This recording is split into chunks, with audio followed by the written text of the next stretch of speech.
ചേട്ടൻ കാറ്റുകൊണ്ട് കഴിഞ്ഞ കാര്യങ്ങളൊക്കെ മറ്റേ ചേട്ടൻ അറിഞ്ഞ് എന്തായാലും നടക്കാൻ പോണില്ല. അവൻ ഡീറ്റെയിൽ ആയിട്ടെല്ലാം പറഞ്ഞ അങ്ങനെ ഒന്നും പറഞ്ഞില്ല. ആ ചേട്ടന്റെ ടോണും ചേട്ടന്റെ നിപ്പും കണ്ടാൽ തന്നെ എനിക്ക് മനസ്സിലാവും ഞാൻ ഉദ്ദേശിച്ച കറക്റ്റ് ആണെന്ന്. എങ്കിൽ പിന്നെ താ ഉദ്ദേശിച്ച പോലെയൊന്നുമില്ല. എനിക്ക് ജസ്റ്റ് ഒന്ന് സംസാരിക്കണം മാത്രമേ ഉള്ളൂ. എന്നാ പിന്നെ ചേട്ടൻ സംസാരിച്ചോ. ചേട്ടന് മുന്നേ റിലേഷൻ ഒന്നും ഇല്ലായിരുന്നു? അങ്ങനെ പറയാൻ മാത്രമുള്ള ഡീറ്റെയിൽ ലവ് സ്റ്റോറി ഒന്നും ഇല്ല. ഇയാക്കോ?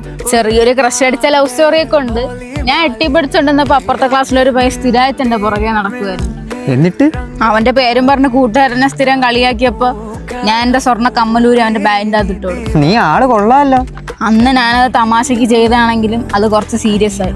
പിന്നെ അവനെ സ്കൂളിൽ നിന്നൊക്കെ മാറ്റി. അതിനുശേഷം ഞാൻ ഇതുവരെ അവനെ കണ്ടിട്ടില്ല. ഓ, ചേട്ടന്റെ ചിരി ഉണ്ടാത്തോന്നും ആ പയ്യൻ ചേട്ടനാണ്. അങ്ങനെ ഒരു ടെസ്റ്റ് ഇടാൻ ഞാൻ ഉദ്ദേശിക്കണല്ലോ. പിന്നെ ഞാൻ പഠിച്ചതെന്ന് ഇവിടെയല്ല. എന്നാ പിന്നെ ഞാൻ അങ്ങോട്ട് പോട്ടെ. ശരി ശരി. എന്തോന്നായി പോയിട്ടൊന്നും നടന്നില്ലല്ലേ? പോടാ.